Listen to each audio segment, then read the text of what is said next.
Bismillahirrahmanirrahim. Alhamdulillah wassalatu wassalamu ala Rasulillah wa ala alihi wa ashabihi wa man wala. Ibu Rektor yang saya hormati, ibu-ibu, bapak-bapak, saudara-saudara sekalian, Assalamualaikum warahmatullahi wabarakatuh.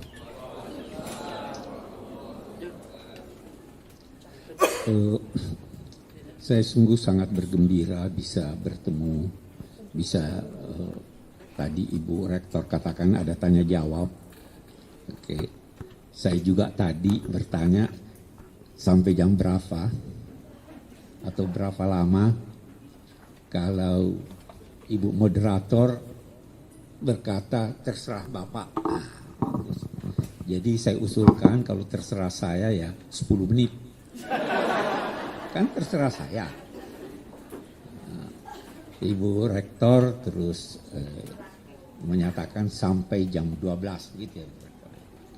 Oke, saya ikut perintah Rektor. Jadi karena ada tanya jawab, jadi sebagian dari waktu sebelum jam 12 kita akan sediakan untuk tanya jawab. Syaratnya jangan susah-susah pertanyaannya. Baik, tema yang dipilih membumikan Al-Quran di era modern. Saya ingat buku saya membumikan Al-Quran itu, waktu pertama terbit ada yang salah paham.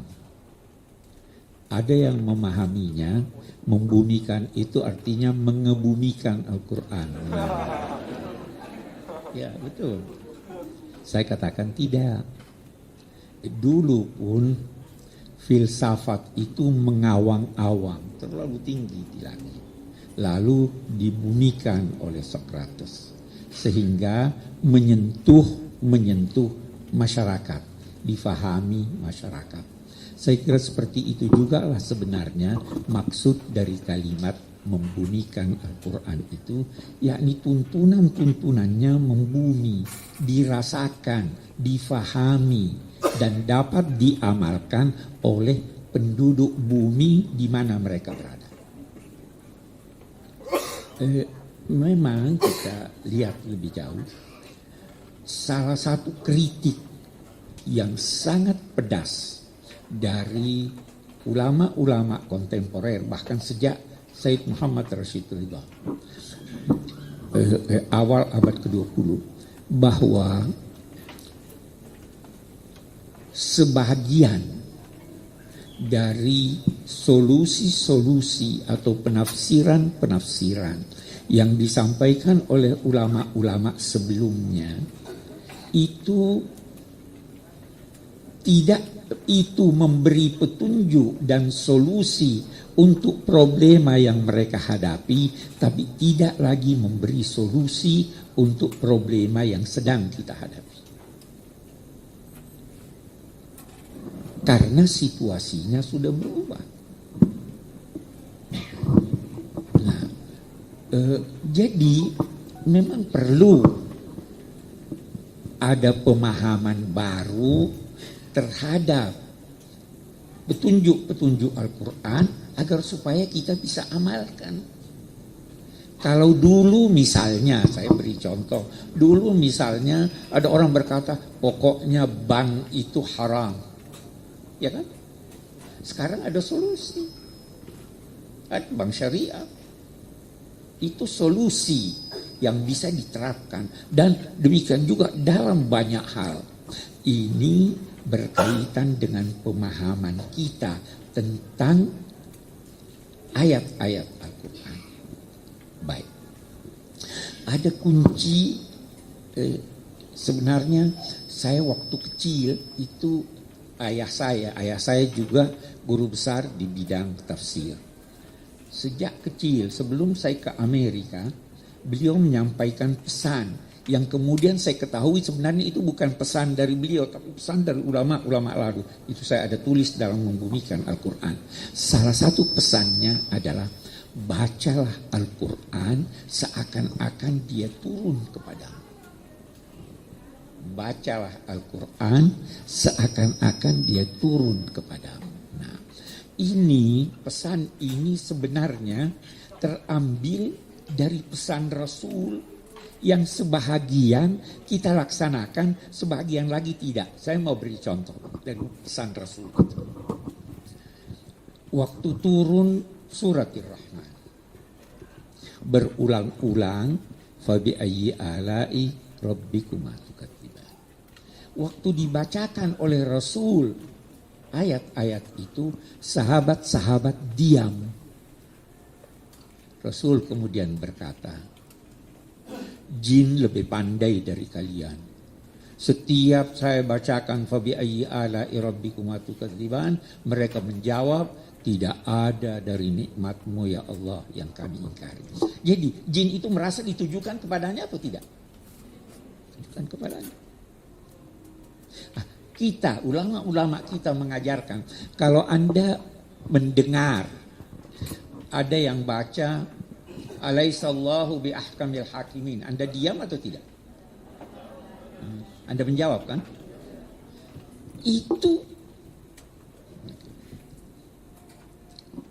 Itu berarti Anda memahami bahwa dia bertanya pada Anda.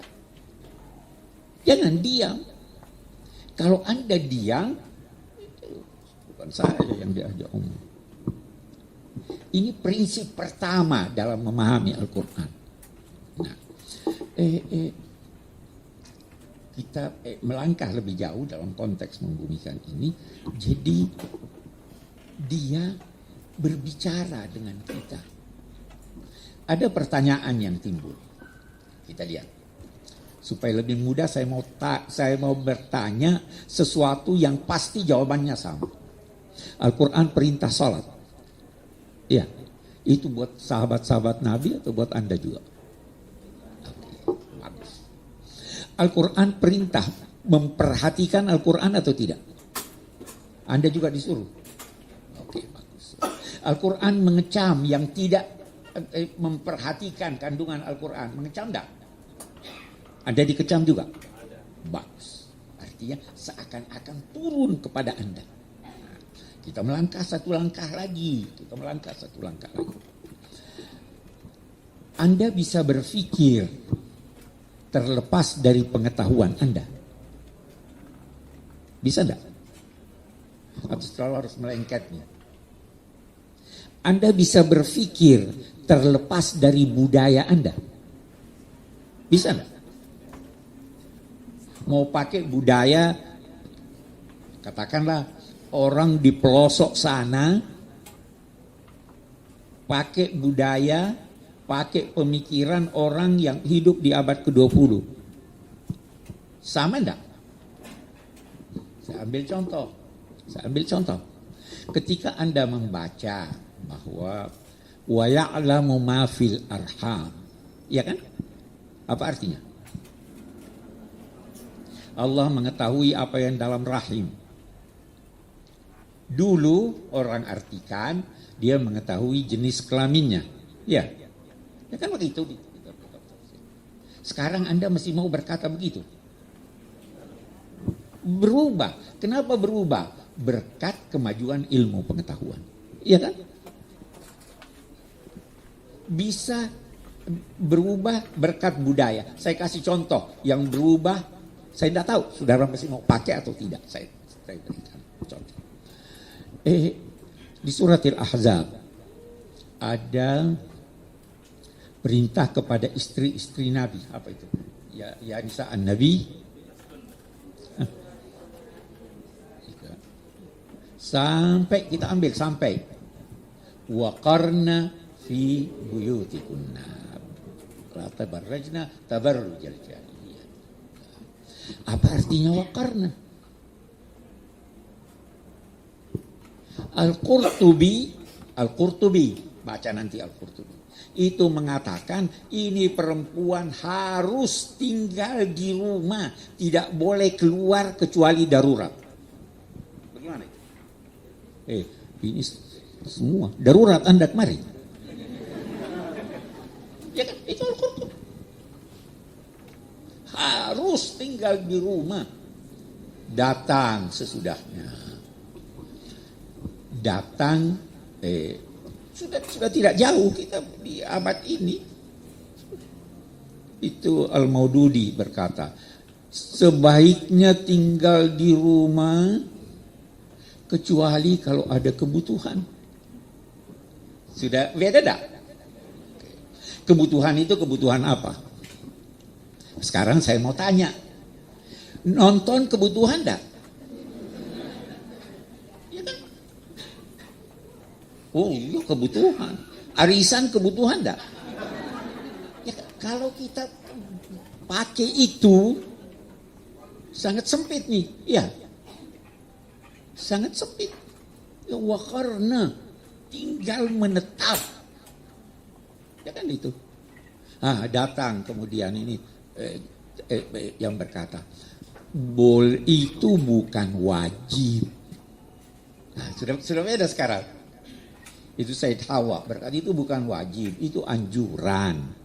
Datang Said Qutb berkata, karena itu memang berarti mantap dan berat, tapi artikan jadikan rumah tanggamu sebagai perhatian utamamu. Sudah beda enggak ini? Sudah tidak mau pakai yang dulu. Ada sekarang orang berkata, kita bertanya.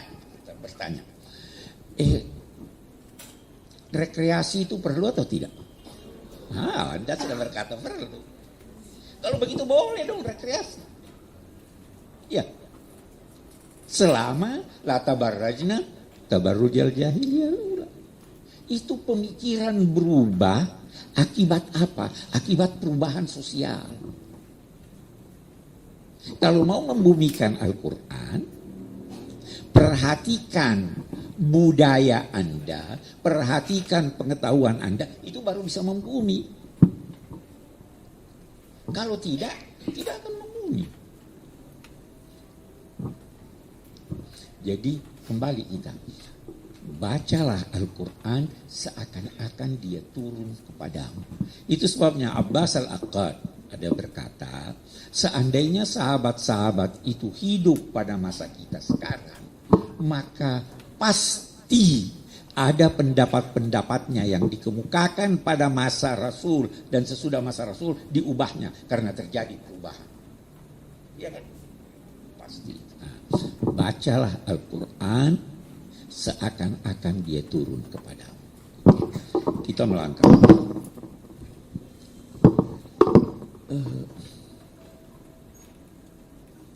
Ada ungkapan. Kalau Anda ingin bercakap-cakap dengan Allah, maka berdoa. Ya kan? Ya Allah, kasih saya ini, kasih saya. Kalau Anda ingin Allah bercakap-cakap dengan Anda, bacalah kitabnya. Itu Allah bercakap-cakap. Ya ayuhar Rasul, ya ayuhan Nabi, ya ini. Kalau Anda mengenal mitra bicara Anda, kalau Anda mengenalnya, hati Anda akan cenderung kepadanya. Iya. Tak kenal, maka tak cinta. Iya kan? Kalau Anda kenal Al-Quran, Anda akan cinta. Pasti. Persoalannya, kita tidak kenal Al-Quran. Kita tidak merasakan keindahannya. Kita tidak merasakan keagungannya. Syarat pertama, kita mau lihat sekarang. Syarat pertama untuk terjalinnya hubungan baik adalah kenal siapa yang Anda. Anda bisa mencintai seseorang tanpa Anda kenal? Tidak. Gimana saya mau cinta dia saya tidak kenal? Ada rumus lagi, kita lihat rumus ini. Semakin dekat perkenalan seseorang dengan orang lain, semakin terbuka hati orang lain itu untuk curhat pada Anda atau Anda curhat kepadanya. Benar tak? Yang saling mencintai itu tidak ada rahasia. Dia sampaikan, oh ini saya begini. Semakin dekat Anda pada Al-Quran, semakin terbuka rahasianya buat Anda yang boleh jadi dia tidak sampaikan kepada orang lain. Ya kan? Itu rumusnya itu. Jadi titik tolaknya baca seakan-akan dia turun pada Anda, bersahabat dengan dia. Saya mau beri hal lain yang berkaitan dengan ini. Sekarang, kalau ada seorang dari Malaysia bercakap-cakap pakai bahasa Melayu, Anda bisa paham semua kalimatnya, semua kata-katanya, seperti kalau orang lain berbahasa Indonesia. Tidak. Karena ada kosakatanya yang berbeda dengan kosakata yang Anda ketahui. Ya kan? Bagus.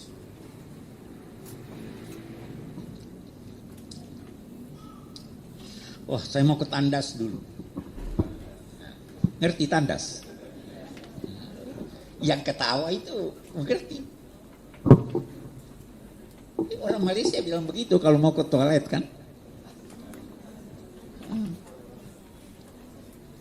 Begitu juga Al-Quran.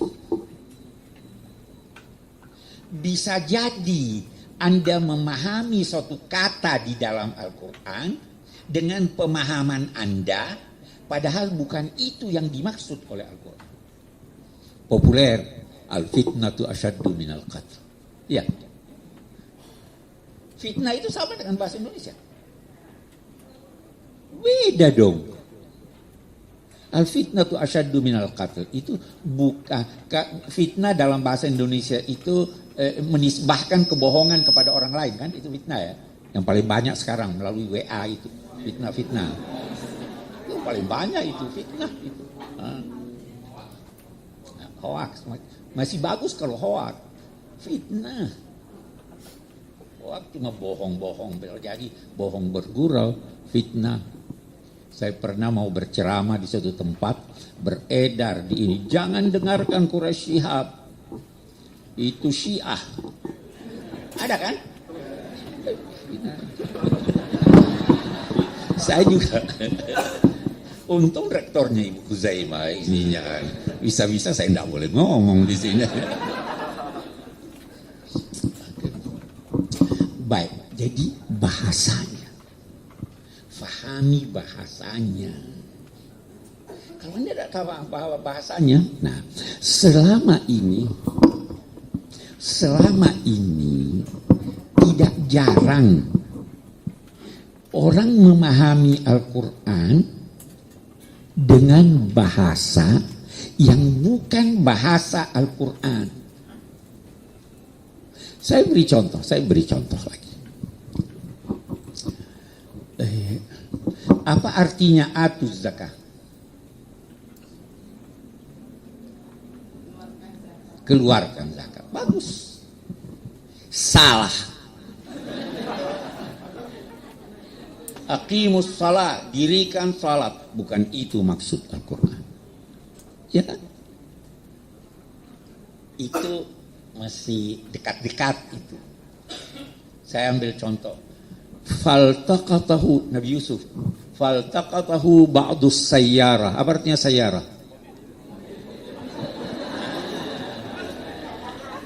Ya kan? Itu sebabnya dalam konteks memahami Al-Quran, kita baru bahasanya, dalam konteks memahami bahasanya, jangan fahami dia kecuali dalam arti kebahasaan yang digunakan pada masa turunnya Al-Quran. Bahkan bisa jadi ada kata-kata yang digunakan pada masa Rasul yang diubah makna semantiknya sehingga tidak bermakna itu lagi. Bisa jadi kan? Inna akramakum indallahi atqakum. Apa artinya karim? Apa cuma kalau kita berkata mulia, saya tanya.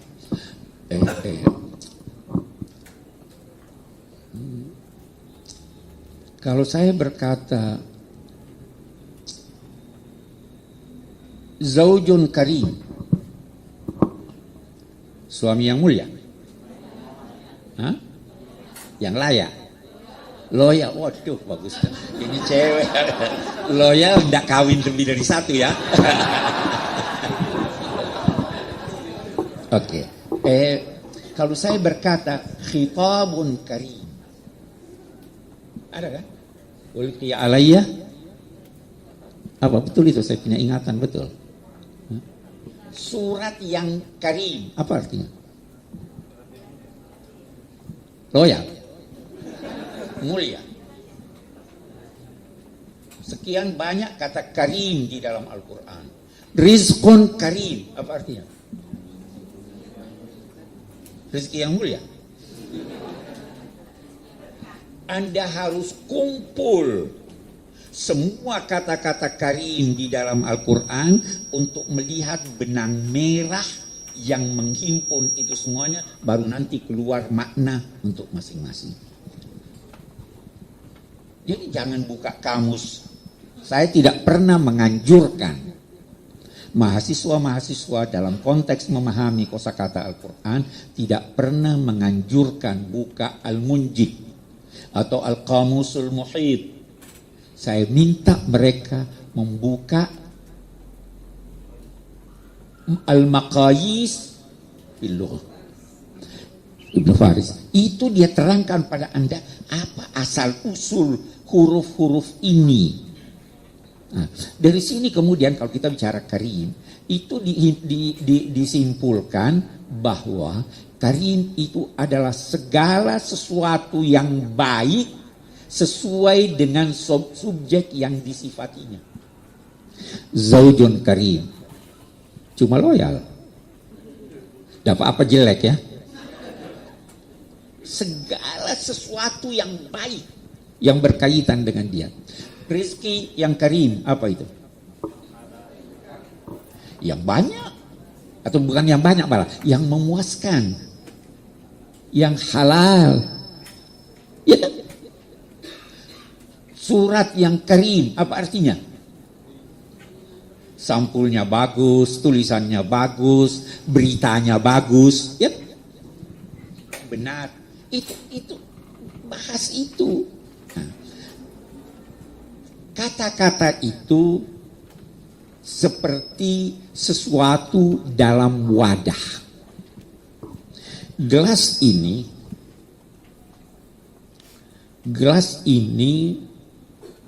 penuh atau tidak? Tidak penuh. Artinya mestinya masih ada air lagi sesudah ini ya. Iya. Itu. Nah, kalau dia berlebih, ditampung oleh ini atau tidak? Dia tumpah. Kata-kata itu berada dalam suatu wadah. Kalau Anda isi cuma setengah, itu berarti kurang. Kalau Anda isi berlebih, itu berarti mubazir. Ya kan? Kita kembali. Memang perintah aqimus shalah itu, kata ini aqimus shalah, berarti dirikan salat. Atau ada arti qaim selain dari itu? Kita lihat. Ar-rijalu qawwamuna 'alan nisa. Laki-laki itu berdiri di depan perempuan. Oke. Apa namanya? Allahu la ilaha illallah. Al-hayyul qayyum. Qa'iman bil qist. Himpun semua kata-kata itu, nanti Anda akan mendapatkan makna dari setiap kata. Atu zakah, apa artinya atu? Keluarkan. Bukan. Al-ita itu memberikan dengan hormat, sempurna, antar. Nah, jadi Anda sudah memenuhi tuntunan Al-Quran pada satu orang. Panggil itu fakir miskin, sini, ini kau punya zakat. Tidak, sempurnanya antar sama dia. Keluarkan dengan sempurna pada waktunya. Itu tuntunan Al-Quran. Itu baru membumi Al-Quran kalau Anda pahami seperti itu. Iya kan? Saya tidak mau panjang lebar di sana. Saya mau masuk pada contoh yang lain.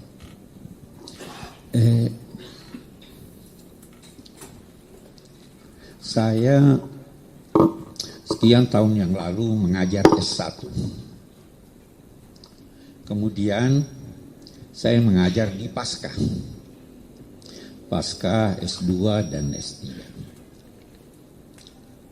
Saya ada menemukan bahwa sekian banyak pelajaran yang telah diajarkan di S1 atau S2, ternyata mahasiswa itu salah paham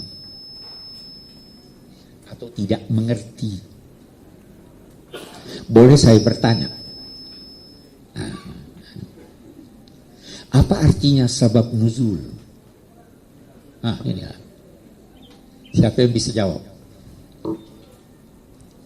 Tidak usah. Jangan, satu hal, jangan ragu salah. Karena kalau Anda tidak salah, Anda tidak akan memperbaiki kesalahan. Ya kan? Saya selalu begitu. Untuk yang nulis di S3 atau di S2, saya itu pesannya begini. Tulis sekuat kemampuan Anda, sebisa Anda. Jangan takut salah. Karena tidak ada orang yang tidak salah kecuali Rasulullah. Benar enggak? Kalau Anda menulis, ini nasihat saya lagi. Kalau Anda menulis tesis atau disertasi, seperti halnya ingin menulis surat cinta, jadi enggak surat Anda? Disobek. Kalau ini kurang cocok, usahakan baru kirim. Tidak ada yang tidak salah. Orang antara lain, saya pernah bertemu dengan satu penulis. Sebentar saya ingat namanya. Dia tanya, Pak Kures kok ini bukunya banyak? Kapan waktunya menulis? Saya katakan rahasianya ini.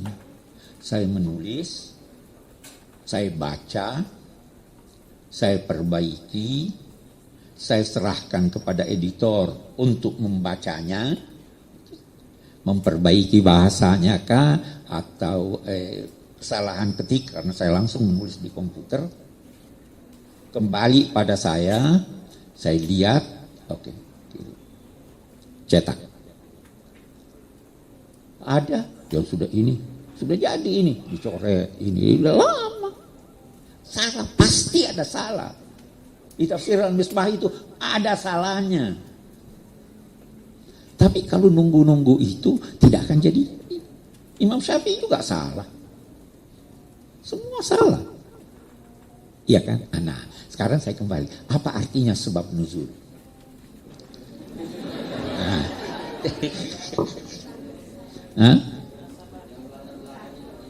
Yang melatar belakangi turunnya ayat. Jadi kalau saya berkata al-ibratu bi umumil lafzi la bi khususis sabab. Apa artinya? Itu kan kaidah. Apa artinya itu?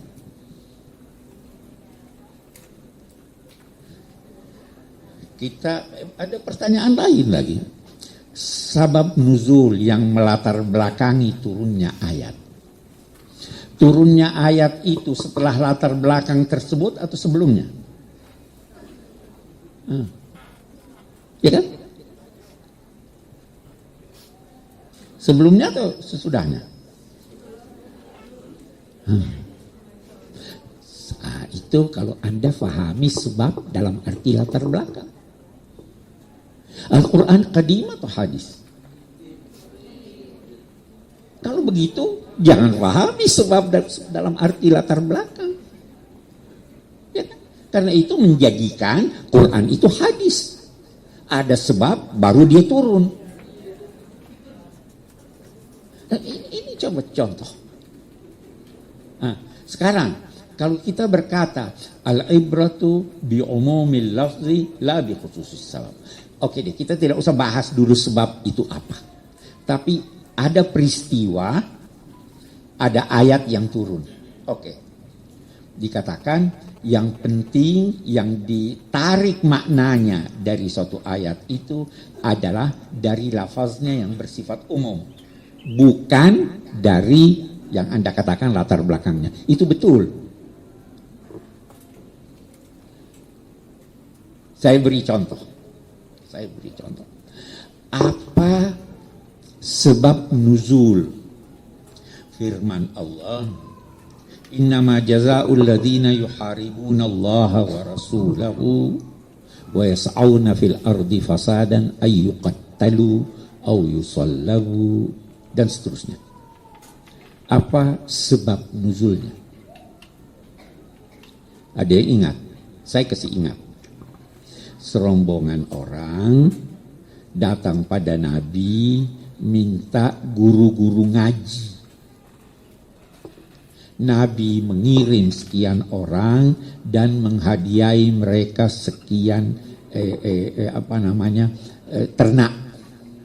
Di tengah jalan gurunya dibunuh dan ternaknya dirampas. Maka turunlah innama jazaa'ul ladzina ada riwayat Nabi suruh bakar itu orang. Tapi riwayat ini dhaif. Betapapun, yang jelas turun ayat, sanksi hukumnya itu adalah yuqattalu aw yusallabu aw tuqatta aydiyahum aw.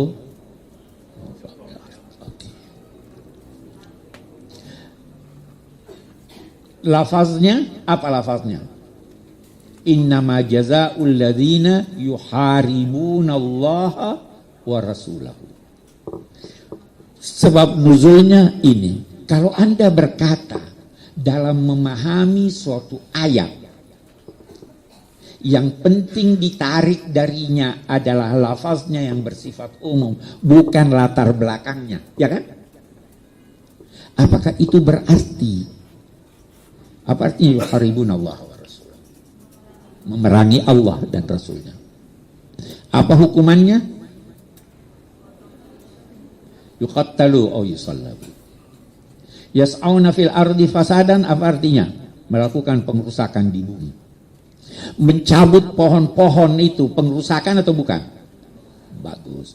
Innama jazaa'ul ladzina yuharibuna Allah wa rasulahu wa yas'auna fil ardi fasadan yuqattalu. Karena itu kan lafaznya begitu. Memang begitu maknanya. Kan Anda berkata al-ibratu bi umumil lafzi la bi khususis sabab. Apakah semua yang ada di sebab harus saya tinggalkan? Tidak dong. Makna sahihnya itu bukan itu. Nah, ini biasa ada mahasiswa sudah belajar, dia pikir, oh gitu. Saya masih tambah lagi satu problem. Ini kita dalam konteks membumikan Al-Quran nih. Saya beri lagi satu contoh, konteks ini tadi. Kalau ada satu peristiwa, kita lihat, yang menjadi sebab si A itu mati karena ditabrak mobil. Peristiwanya mobil nabrak dia. Apakah sebab nuzul itu hanya mobil yang nabrak dia yang harus saya perhatikan? Atau ada hal lain? Pertanyaannya. Suatu peristiwa itu kalau terjadi, apa saja yang perlu diketahui? Anda bisa bertanya, oh itu si A ketabrakan, dia ditabrak mobil. Pertanyaan Anda bisa, di mana itu tabrakan? Ya kan? Kapan? Siapa yang nabrak? Mengapa? Bagaimana? Banyak pertanyaan. Nah, ketika saya berkata meninggalkan sebab nuzul, apa semua pertanyaan ini saya hapus? Tidak. Peristiwanya tetap terjadi, itu yang kita perhatikan, tapi harus diperhatikan juga kapan, di mana, siapa. Itu baru namanya sebab nuzul. Bukan tinggalkan semua. Selama ini pun ada yang berkata pokoknya dikaitkan dengan peristiwa itu, yang dihapus cuma siapa. Tidak perlu tanya siapa. Ada yang berkata tidak, harus lihat juga waktunya. Itu nanti tanya Ibu Uzaimah, dia lebih tahu dari saya. Perbedaan pendapat ulama antara Imam Hanafiyah dan Syafi'iyah menyangkut perampok yang dijatuhi hukuman ini, apakah itu yang terjadi di kota atau itu terjadi di daerah yang sepi. Itu beda. Nah, kemudian kita lihat sekarang. Saya pernah dalam salah satu rapat di Majlis Al-Hukama, Syekh Azhar mengeluarkan pernyataan. Pernyataannya itu setelah pernyataan beliau itu setelah ada pilot Suriah dibakar oleh ISIS. Pernah ingat itu? Lihat gambarnya. Terus Syekh Azhar menyatakan begini. Itu harus dijatuhi hukuman yang paling berat. Karena Allah berfirman, innama jazaa'ul ladzina yuharibuna Allah wa rasulahu. Saya waktu itu, Syekh Azhar ini lebih muda dari saya. Saya katakan, Maulana, pernyataanmu itu menimbulkan kesan negatif. Seakan-akan Islam membenarkan potong tangan, ini. Nah, ada satu ulama berkata, enggak, itu majaz. Saya bilang bukan itu maksud saya. Maksud saya itu barangkali tidak harus ayat itu yang dikemukakan sekarang. Apalagi, nah kita lihat, apalagi ulama-ulama itu beda pendapat menyangkut kata innama jazaa'ul ladzina haribuna Allah wa rasuluhu ay yuqattalu au menyangkut au, apakah itu litafsil atau litakhir.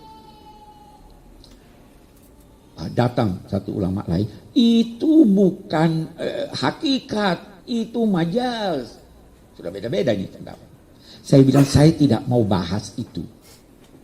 Ketika saya mengungkapkan pandangan saya ini, saya hanya ingin berkata bahwa tidak tertutup kemungkinan untuk kita tidak melaksanakan suatu tuntutan agama kalau itu berdampak negatif pada seseorang atau masyarakat. Kita ini, Islam ini sudah dituduh teroris. Ya kan? Bawa ayat itu lagi yang menyatakan yang merampok dibunuh, makin saya tangguhkan itu pada waktunya.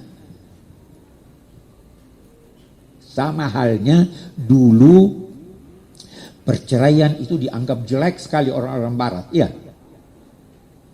Udahlah, diam aja. Kan boleh mengapa namanya itu menunda hukum tanpa membatalkannya. Boleh enggak? Boleh ya? Sampai ada situasi yang memungkinkan. Jadi tentu diskusinya panjang. Saya hanya beri contoh bahwa memahami itu jangan sampai terlepas dari kondisi objektif suatu masyarakat. Sama juga hukuman mati. Saya berpendapat ya perlu dihukum mati itu yang memenuhi syarat-syarat tertentu, tapi tidak harus langsung. Bisa ditunda. Sama halnya ketika rajam ditunda pada seorang yang hamil kan? Tunda dulu sampai dia melahirkan. Sudah itu, dia sudah melahirkan, tunggu dulu sampai itu anaknya bisa makan sendiri. Itu bisa. Itu baru membumi. Kalau tidak, Anda mau langsung balas begitu. Merugikan. Nah, jadi saya kembali. Asbabun nuzul itu harus difahami artinya dan dilihat kondisinya ketika itu bagaimana. Itu sebabnya ada ulama yang berkata al-ibratu bi khususis sabab la bi umumil lafz. Untuk ayat itu berlaku untuk si A, untuk si B bagaimana? Analogi yang dipakai di situ. Jadi memang ya. Jadi kembali saya mau menyinggung sedikit soal tantangan ini. Solusinya kita pahami betul Al-Quran. Tantangannya apa? Tantangannya yang paling besar dari diri kita sendiri, dari masyarakat kita. Setiap ada pendapat baru, biasanya mayoritas berkata, oh itu begini, itu begitu. Itu satu tantangan. Oh itu enggak benar. Padahal itu benar pada masanya, pada masa kita udah beda dong. Itu dari masyarakat kita. Di sisi lain, tantangan yang paling besar juga adalah orang-orang yang hanya memperhatikan kondisi sosial tanpa memperhatikan Al-Quran. Ini kaum liberal ini. Ya, oh ini biar aja begini. Lah ini teksnya bunyinya begini, nasnya begini. Itu dua saya pikir tantangan yang terbesar untuk membumikan Al-Quran. Kita ingin mempelajarinya, kita tidak boleh keluar dari teks. Kita harus memahaminya. Tetapi dalam saat yang sama kita tidak boleh mengabaikan ketentuan bahwa Al-Quran, ajaran Islam itu selalu sesuai dengan setiap waktu dan tempat. Caranya bisa bermacam-macam. Saya kira ya, sisanya biar untuk tanya jawab.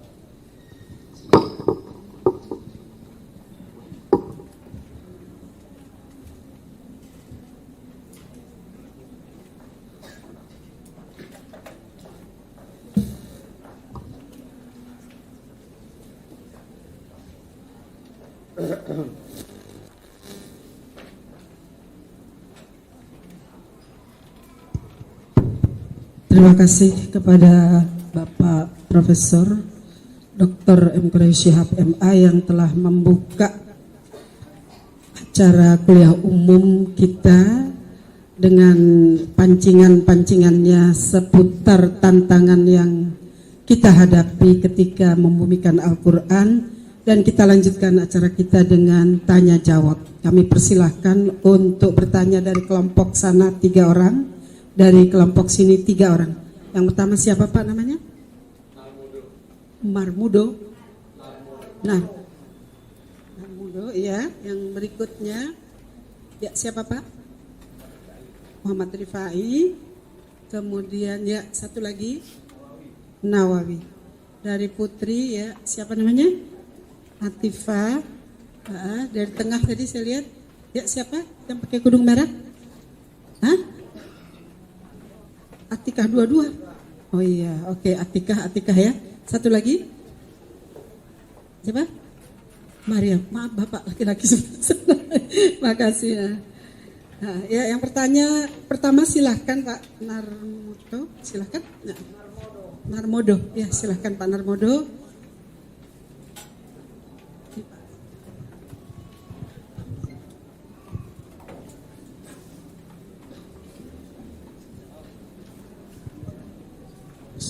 Bismillahirrahmanirrahim.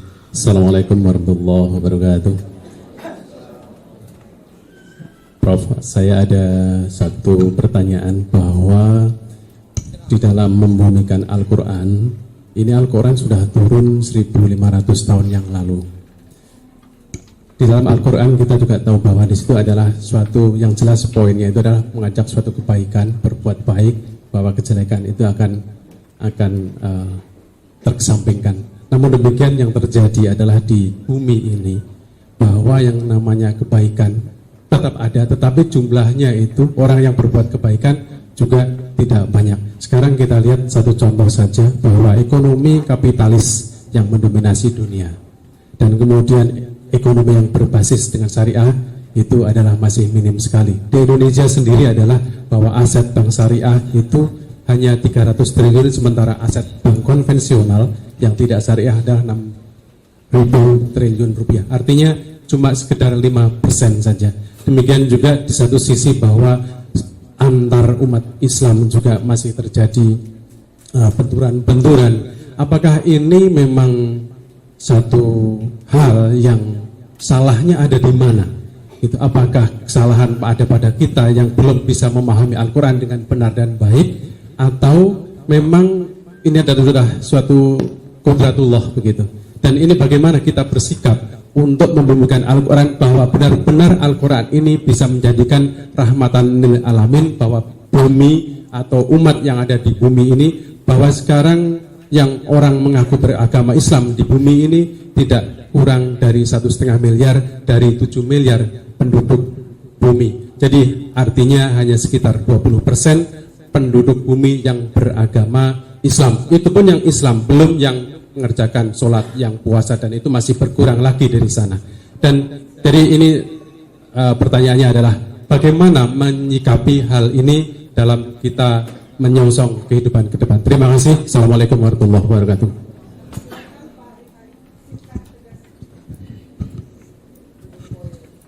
Assalamualaikum warahmatullahi wabarakatuh. Prof, sama-sama kami hormati. Pertanyaan saya singkat, yaitu tentang ayat dalam surat Al-Waqiah yang mengatakan la yamassuhu illal mutahharun. Jadi pertanyaan saya, pada saat itu kan Al-Quran belum berbentuk mushaf dan sebagainya. Jadi bagaimana kondisi Islam pada saat itu sehingga Al-Quran turun kepada Nabi dengan ayat yang tadi, yang akan disentuh atau yang akan dipegang itu seperti apa? Sekian, Assalamualaikum. Terima kasih. Pertanyaan ketiga, Bapak Wawan ya, Nawawi, silahkan. Assalamualaikum warahmatullahi wabarakatuh. Pertanyaannya terkait sebuah pertanyaan imajiner, mungkin andai Pak Prof dipanggil menjadi saksi tim pembela Ahok misalnya. Mohon maaf nih kalau pertanyaannya kurang berkenan. Misalnya untuk menjelaskan kaitan ayat Al-Maidah ayat 51. Apakah bersedia atau tidak? Seandainya kalau tidak bersedia, mengapa alasannya? Pun kalau bersedia, mengapa bersedia dan apa yang akan disampaikan? Mengingat pertanyaan ini juga menjadi tantangan dalam membumikan Al-Quran di era modern. Terima kasih. Assalamualaikum warahmatullahi wabarakatuh. Terima kasih. Berikutnya Pak Nawawi, Ibu Atikah, silahkan. Atifah ya.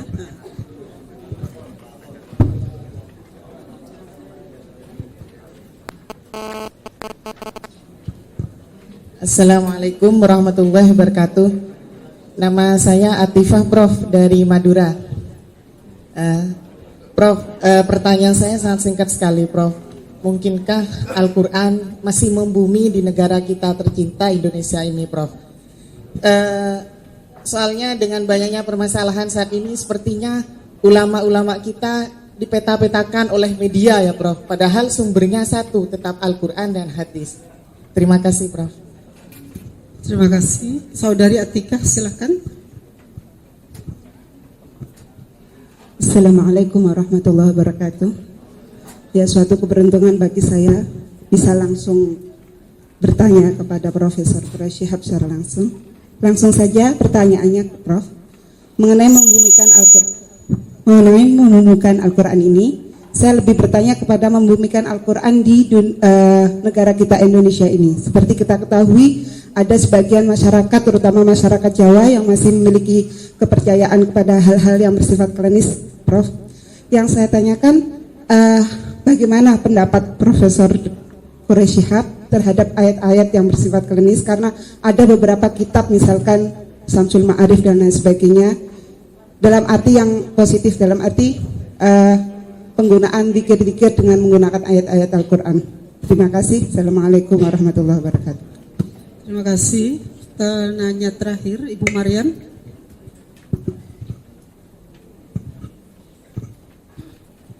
Assalamualaikum warahmatullahi wabarakatuh.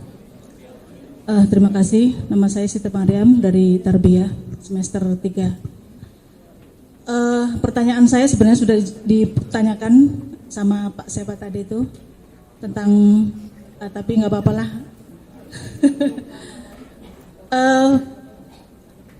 Yang lagi rame sekarang adalah Ahok dan Hoak. Dua kalimat yang mirip tapi beda. Kalau boleh saya bertanya, Boleh. deg-degan jadinya. Selama ini masyarakat hiruk pikuk membicarakan tentang surat yang sedang menjadi primadona di negara kita. Sebagai seorang mufasir yang ditunggu-tunggu pendapatnya, yang saya yakin semua rakyat Indonesia bahkan mungkin mata dunia pun tertuju kepada Prof. To the Tudeso. point ya, karena waktu kita sangat sempit. Oke. Kira-kira bagaimana menurut Bapak pernyataan Ahok yang sangat melukai hati orang Islam? Apakah diiyakan atau menurut Prof sendiri tidak bermasalah mengenai ayat yang sedang mendiskreditkan orang Islam? Ataukah bagaimana? Itu yang pertama. Terus kemudian yang kedua, saya pernah bertanya pada salah seorang dosen, mohon maaf mungkin ini agak menyimpang. Kalau saya baca bahwa Prof. Quraish Shihab ini dalam merujuk tafsir Al-Mizah ini banyak memakai pendapat-pendapat dari Toba-Tobai. Itu kena apa? Mohon jawabannya. Toba-Tobai. Iya. Ya. Ya, kalau yang saya tahu kan bahwa Toba-Toba itu adalah dari kalangan Syiah ya. Mohon maaf. Assalamualaikum warahmatullahi wabarakatuh. Terima kasih. Silakan Prof. menjawab.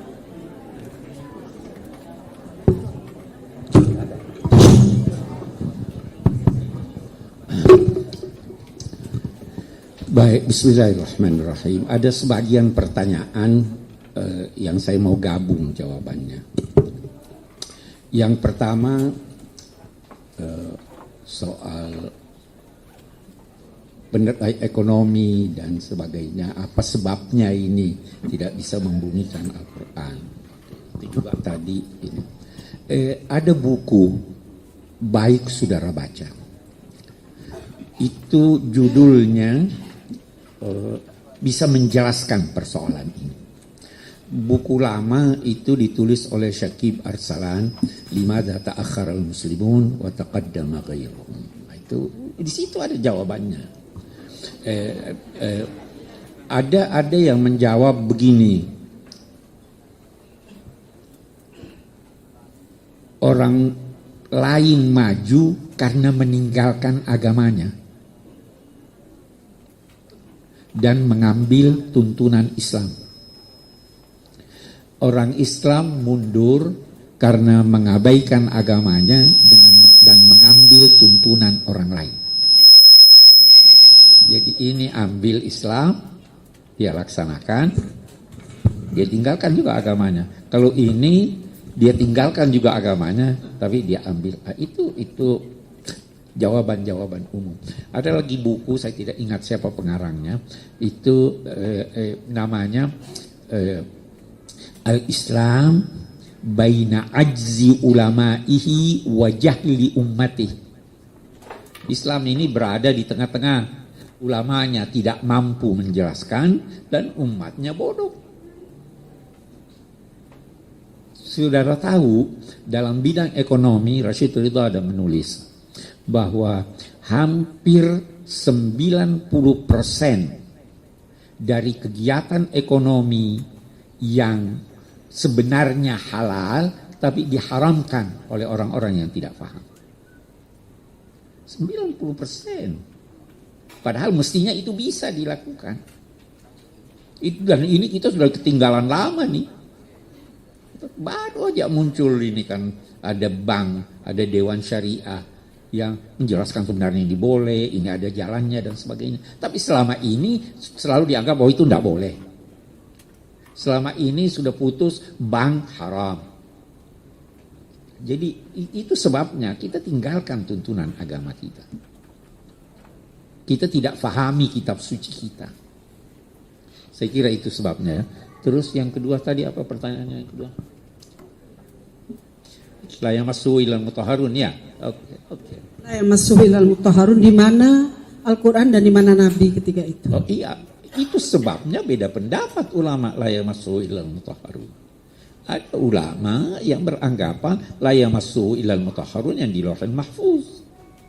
Ada yang menyatakan la yamassuhu dalam arti tidak disentuh dengan penafsirannya kecuali orang-orang yang suci hatinya. Itu sebabnya nanti ada ulama berkata salah satu syarat penafsir adalah sihhatul aqidah. Ya kan? Terus yang ketiga tadi apa? Yang ketiga tentang ayat Al-Maidah 51, Bapak. Oh iya. Dari mana saudara tahu bahwa saya diminta untuk jadi saksi ahli? Hah? Kenapa? Seandainya Bapak. Oh sudah tidak, jadi tidak perlu saya jawab itu. Jangan berandai-andai. Iya. Oke, saya jawab sekalian saya jawab. Seandainya saya diminta, saya tidak akan mau. Kenapa?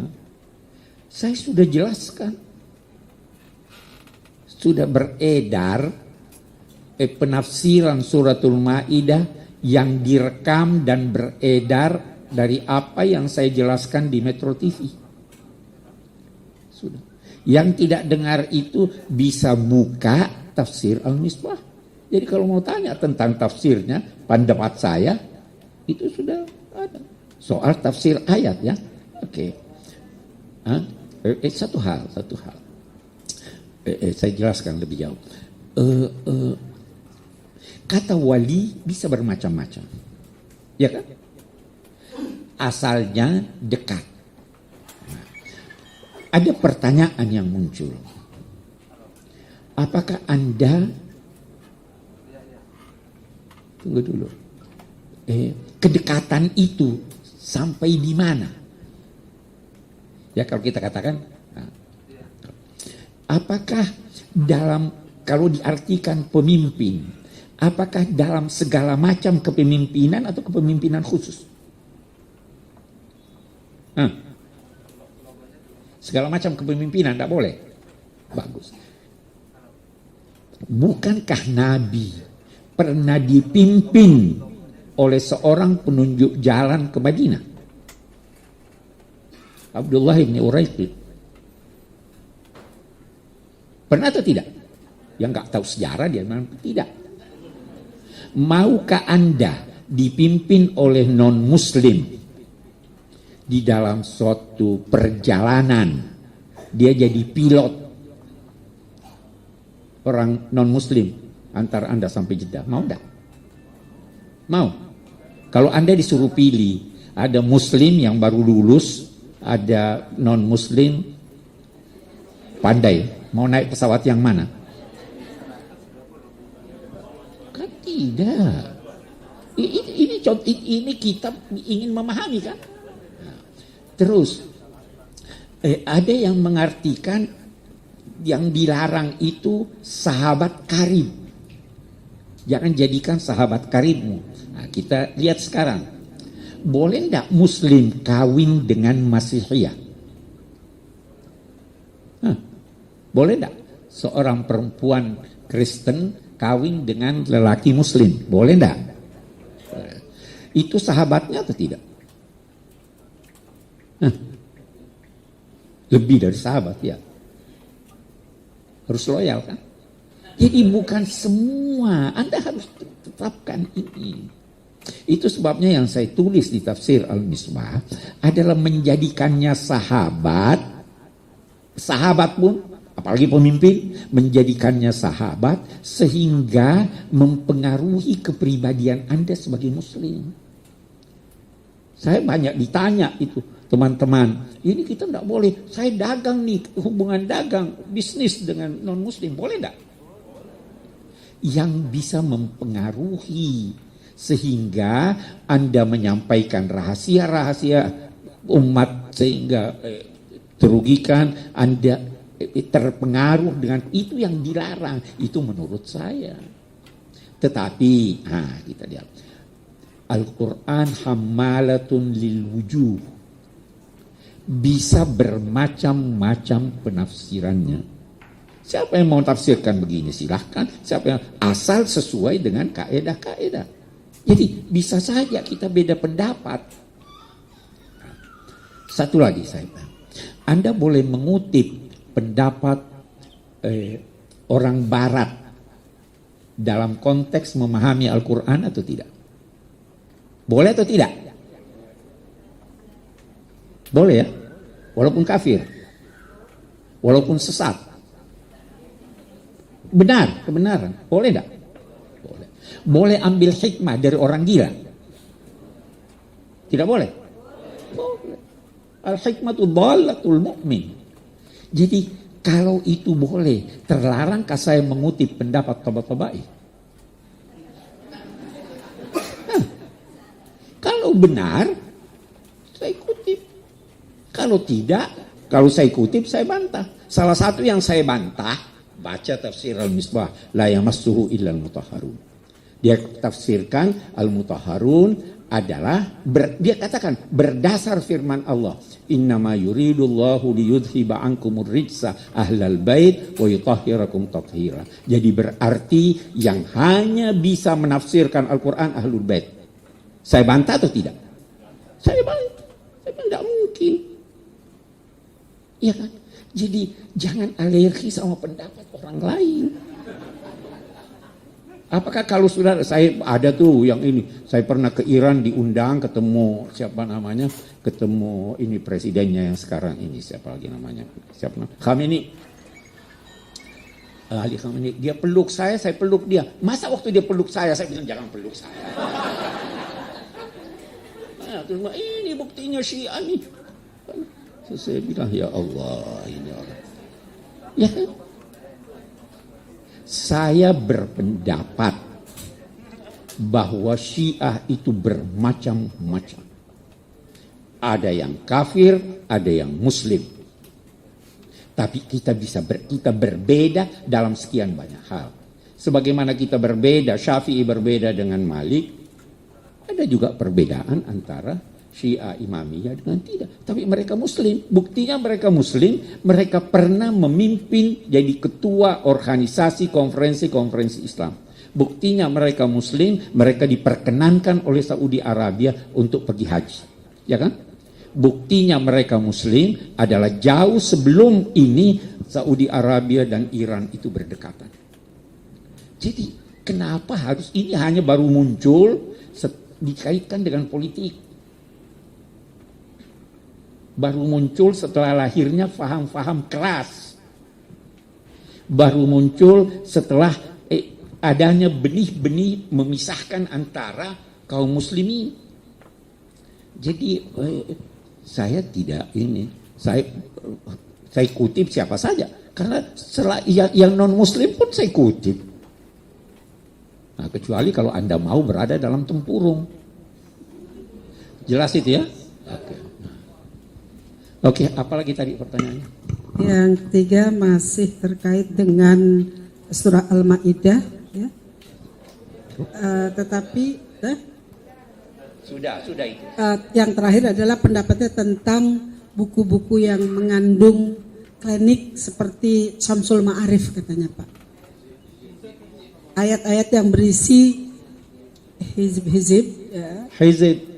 Yang dianggap oleh penanya tadi mengandung klinik begitu Pak. Klinik saya tidak klinik? Bisa jawab, saya tidak tahu itu apa isinya. Ya, toh? Tapi kalau hizib itu di ilmu Al-Quran ada hizib enggak? Ada. Al-Quran kan ahzab juga. Ya. Ada ya. Ada juga ahzab itu kalau di tasawuf hizib itu juga salah satu maknanya adalah bagian dari doa-doa tertentu. Ya kan? Jadi yang saudara tanyakan saya tidak paham. Saya tidak bisa jawab. Jelas ya? Masih bisa bertanya? Saya baca hizib yang ada ayat-ayat Al-Quran. Saya baca ayatul kursi bagian dari hizib saya. Allahu la ilaha illa huwal hayyul qayyum itu bagian dari hizib. akhir surat Al-Baqarah itu setiap pagi malam saya baca, itu bagian dari hizib. Iya kan? Karena ada anjuran itu baca ayat-ayat tertentu. Itu bagian dari hizib atau itu bagian dari wirid. Perlu itu, perlu. Kalau saudara mau pencerahan batin. Tapi kalau sudah ada hal-hal yang bertentangan, kita tidak benarkan itu. Ya, saya kira itu. Masih ada pertanyaan? Masih ada pertanyaan barangkali? Sudah jam 12, Ibu. Sudah jam 12. Rasanya baru setengah jam, Pak. Ya. Iya, masih adakah? Tidak ada lagi. Silakan satu lagi. Boleh Pak? Boleh, masih boleh ada. Ya, silakan Bapak Pak Naziri ya. Pak Naziri ya, Mahyada ya. Satu lagi. Siapa namanya? Akhyar ya. Silakan. Yang pertama Bapak Naziri.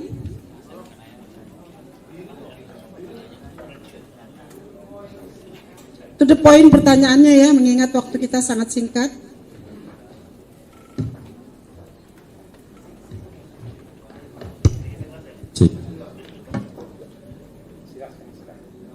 Bismillahirrahmanirrahim. Ya. Satu permasalahan yang mudah-mudahan bisa dicerahkan untuk kita semua. Dalam surah Al-Mu'minun dan juga di ayat-ayat yang lain tentang pada pelahal mukminun dan seterusnya, kemudian illa ala azwajihim au ma malakat aimanuhum. Nah, kalimat yang ini yang membuat sementara saya mentok untuk memahaminya, apakah masih ada zaman sekarang, relevan atau tidak dengan kalimat au ma malakat aimanuhum. Terima kasih. Ya, yang kedua silakan. Yang kedua Mahyada kalau nggak salah. Ya sudah dulu. Siapa namanya? Baik, bismillahirrahmanirrahim. Nama saya Akhyar Ya, dari silakan. Askaiki Syariah. Prof, terima kasih. Saya ingin menanyakan dua hal. Yang pertama adalah berkenaan dengan satu kaidah yang mengatakan bahwa Al-Quran solihun likulli zaman wa makan. Aufi mamana. Dalam kaidah ini, apakah yang diartikan ini Al-Quran ini soleh likulli zaman wa makan ini terlalu luas atau sempit? Maksud saya luas, bisa diartikan secara luas, maksudnya seperti ini. Dalam ayat Khomer itu, diharamkannya Khomer itu karena diturunkannya di Arab, yang di sana gersang dan panas. Maka kalau Khomer juga diharamkan di Indonesia yang dingin misalkan, itu dan juga atau di daerah-daerah yang dingin gitu ya. Ya. Apakah itu juga relevan? Nah, ini ada yang berpendapat bahwa ini sudah tidak relevan tentang pengharaman Khomer atau terlalu sempit seperti mungkin Maulid Nabi ataupun hal-hal yang baik yang dilakukan oleh para kiai-kiai kita itu diharamkan. Nah, atau bagaimana yang proporsional dan mungkin dalam tanda kutip moderat. Yang kedua adalah tentang statement yang mengatakan bahwa yang paling tahu penafsiran suatu teks adalah orang yang menulisnya. Ada statement seperti ini. Nah, apakah statement seperti ini bisa dibenarkan atau tidak? Dan bagaimana kaitannya dengan Al-Quran? Syukran. Ya, terima kasih. Assalamualaikum warahmatullahi wabarakatuh. Langsung saja, saya Mayyada Hanawi. Kebetulan saya tinggal di Kalimantan Timur. Di situ semuanya banyak agama dan suku. Pada waktu saya masih SD, saya merasakan keharmonisan yang ada. Tetapi sekarang belakangan itu sudah ada gap. Karena di lingkungan saya itu semua suku ada, Pak. Terus di sini blok Islam, sini blok Kristen. Kita dulu nggak ada masalah gitu. Kita semua membaur. Sekarang masalah yang ada, akhirnya kami sekarang membaurnya itu sedikit ada yang menyoroti. Sampai kemarin kejadian ada bom itu gereja dekat-dekat rumah kami. Akhirnya kami sepakat bagaimana kami menyikapi ini dan menunjukkan bahwa toleransi ini kita bangun kembali. Dan rata-rata ulama di sana ada beberapa ulama yang gencar ada habaib atau ulama lah, sebagian keras dan sebagian juga bisa slow. Kita kalau pikir-pikir bisa menggunakan yang soal ini untuk rakyat kami supaya sejahtera. Bagaimana menurut ulama, terutama profesor, supaya bisa kembali ke awal kita bisa sejahtera dan penuh dengan toleransi. Terima kasih. Wassalamualaikum warahmatullahi wabarakatuh. Waalaikumsalam. Yang pertama, tunggu azan dulu. Yang pertama menyangkut apa tadi? Qad aflahal mu'minun diakhiri dengan ma malakat aimanuhum. Apakah kata-kata ma malakat? Oke. Saya mau tanya sekarang. Saya yakin, percaya Anda tidak mencuri. Ya. Apakah saya perlu hapus dalam hukum kita undang-undang peraturan menyangkut pencurian atau tidak? Hanya karena Anda tidak mencuri. Perlu atau tidak? Tidak. Walaupun Anda tidak mencuri. Anda jangan berkata hapus saja dong saya tidak mencuri. Waktu turun ayat itu ada enggak ma malakat aimanukum? Jadi ada yang butuh ya. Yang akan datang Anda jamin tidak ada lagi? Jangan egois dong. Ya kan? Masih kemungkinan. Sekarang ada perbudakan. Sekarang nih. Jadi itu ada orang ini nggak ada lagi ini. Kalaupun yang akan datang tidak ada lagi, dulu itu dibutuhkan. Jadi jangan hapus. Itu kira-kira ini. Yang kedua tadi apa? Yang kedua adalah pertanyaan, apakah Al-Quran masih salih likulli zaman wal makan?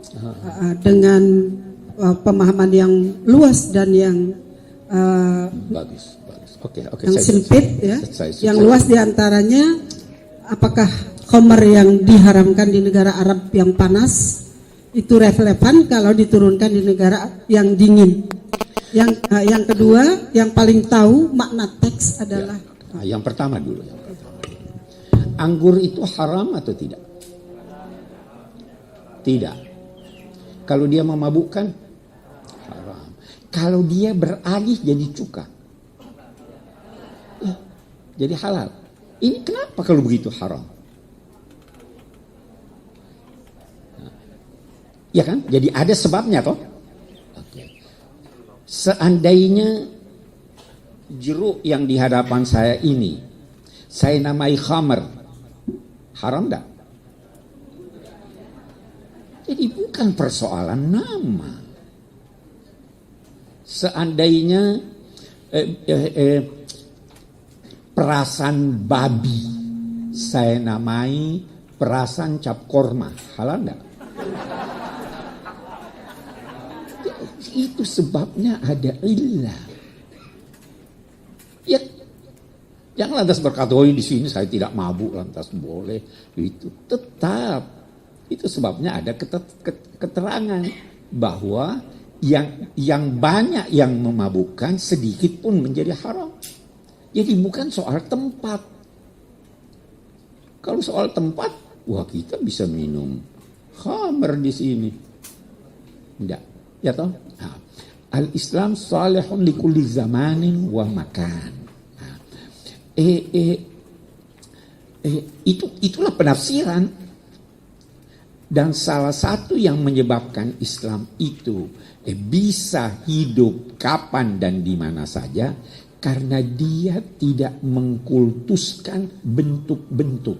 Yang dia tuntut adalah substansi. Saya beri Anda contoh.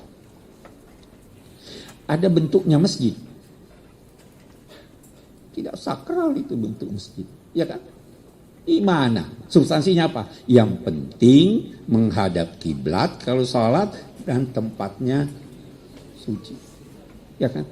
Ada bentuk pakaian. Anda harus pakai serban gamis itu. Harus. Harus pakai pici putih. Harus. Dan yang penting menutup aurat. Ya kan? Substansi. Seandainya, saya berandai, Ka'bah dipindahkan kemari, orang menghadap kemari. Substansi. Dia tidak. Nah, kemudian kenapa dia salih likulli zamanin wa makan? Ada hak veto. Kalau Anda tidak bisa begini, ada jalan keluarnya. Ya kan? Tidak bisa berdiri salat, duduk. Tidak bisa duduk. Ini haram. Ya, ada hak veto enggak? Kalau mengancam hidup Anda, boleh makan. Jadi tidak ada yang tidak ini. Setiap ada kesulitan, pasti ada jalan keluarnya. Saleh likulli zamanin wa makan. Dan dia mentoleransi budaya. Dia tidak paksa Anda pakai budaya Arab. Dia paksa enggak? Mau pakai budaya Indonesia silahkan. Selama tidak bertentangan dengan nas, ya kan? Jadi saleh likulli zamanin wa makan. Oke, apalagi tadi yang satu? Yang selanjutnya adalah yang paling tahu teks itu adalah penulis teks itu sendiri. Dan bagaimana dengan Al-Quran? Bagus. Kita tinggalkan dulu Quran. Saya mau tanya. Saya belum makan, apa artinya? Bagus. Cuma itu? Hah? Ini contoh Allah yarham. Saya pelajari dari Pak Ibrahim Hussein almarhum. Kita pernah diskusi di Majelis Ulama. Terus itu contohnya. Saya belum makan, apa artinya? Ada yang bilang, itu lapar. Ada lagi yang lain berkata, itu masih kenyang namanya. Boleh enggak? Saya belum makan karena saya masih kenyang. Boleh enggak lagi? Ada enggak lagi mana?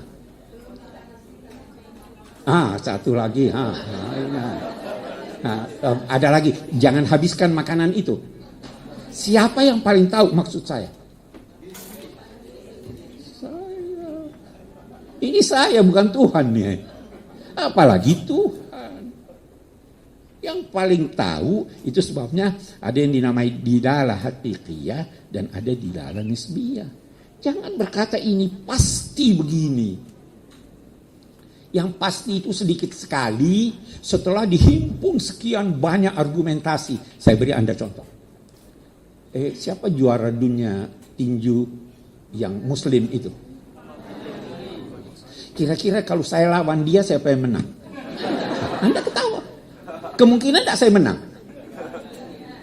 Kemungkinan. Ada, tapi kemungkinannya terlalu kecil kan? Maka Anda berkata pasti. Tapi belum tentu. Siapa tahu waktu saya tinju dia tergelincir diam. Ada kemungkinan tidak? Begitulah yang qat'i. Dan itu sedikit sekali. Yang lainnya kemungkinan. Susahnya kita sekarang, setiap pendapat orang dikatakan inilah yang benar, yang lain salah. Itu syirik menurut Asy-Syatibi. Asy-Syatibi bukan saya. Sedang terhadap yang kita yakini salah, kita masih harus berkata yang diajarkan Al-Quran, Qul inna au iyyakum la'ala hudan au fi dhalalin mubin. Damai kalau begitu. Kalau mau berkata ini yang benar. Kami di Pusat Studi Al-Quran itu prinsip kami. Kita tidak anti Wahabi. Ada alasannya. Tetapi kita anti yang Syafi'i yang mengkafirkan Wahabi. Enggak ada buku saya, setuju enggak ini fatwanya? Yang Syafi'i tak mengkafirkan, mereka mengucapkan. Saya bahkan lebih dari itu. Ada yang pernah tanya saya, itu ISIS yang membunuh yang ini, Muslim atau bukan? Dia ucapkan syahadat atau tidak? Kalau dia mengucapkan syahadat, dia Muslim, tapi Muslim yang durhaka. Jangan, apapun namanya. Jadi begitu, itu kita damai. Silahkan laksanakan apa yang Anda mau laksanakan. Biarlah juga saya laksanakan apa yang saya laksanakan. Kita ingin membumikan Al-Quran di tengah masyarakat plural. Tapi masyarakat plural. Lakum dinukum waliyadin, lakum madhabukum walana madhabuna, lakum ra'yukum walana ra'yuna. Ya kan? Kita harus tidak bisa memastikan itu. Serahkan pada Tuhan. Karena hanya Tuhan sendiri yang tahu apa persis. yang dikatakan Nusron itu. Susahnya kalau dipolitisir, ya kan? Kalau dipolitisir itu kita sudah berakhir. Habis. Satu lagi, bagaimana merajut toleransi di tengah kehidupan yang terdiri dari Muslim dan Kristen yang terjadi akhir-akhir ini dengan adanya teror bom. Nah, begitu. Semua begini, bagus. Saya singkat. Siapa yang ingat ayatnya? Yahdi bihillah manittaba'a ridwanahu subulas salam wa yahdihim ila siratul mustaqim. Ada itu di dalam Al-Quran, ada kata sabil, ada kata sirat. Ya kan? Sabil itu ada mufradnya, ada jamaknya.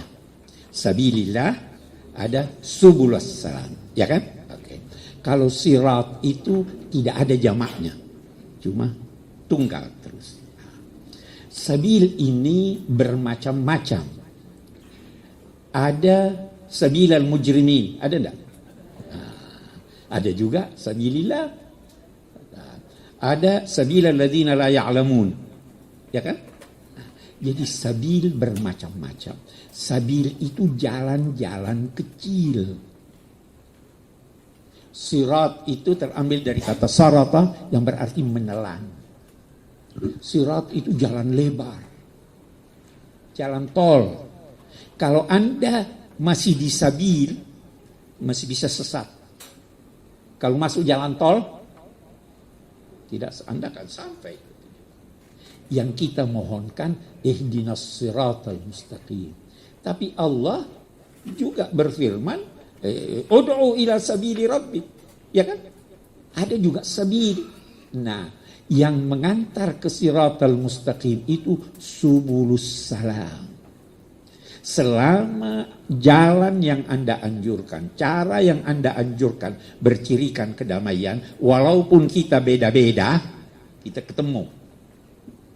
Tapi begitu mengandung teror, begitu mengandung makian, itu bukan jalan yang direstui. Imam Syatibi lagi saya ingat berkata, semua perbedaan antara umat Islam selama tidak menimbulkan percekcokan, maka itu jalan yang direstui agama. Mau jalan apa aja, silakan. Jangan cekcok, apalagi teror. Tapi semua yang mengakibatkan perceraian, pertengkaran, itu tidak direstui Islam. Itu wala tattabi'us subul fatafarraqa bikum an sabil. Ya kan? Ada ayat yang lain itu wala takum minal musyrikin alladzina farraqu dinahum wa kanu syi'an kullu hizbin bima ladaihim farraqu. Jangan cuma saya yang benar. Nah, ini yang kita kehilangan, apalagi akhir-akhir ini. Semua astagfirullahaladzim. Oke. Assalamualaikum warahmatullahi wabarakatuh.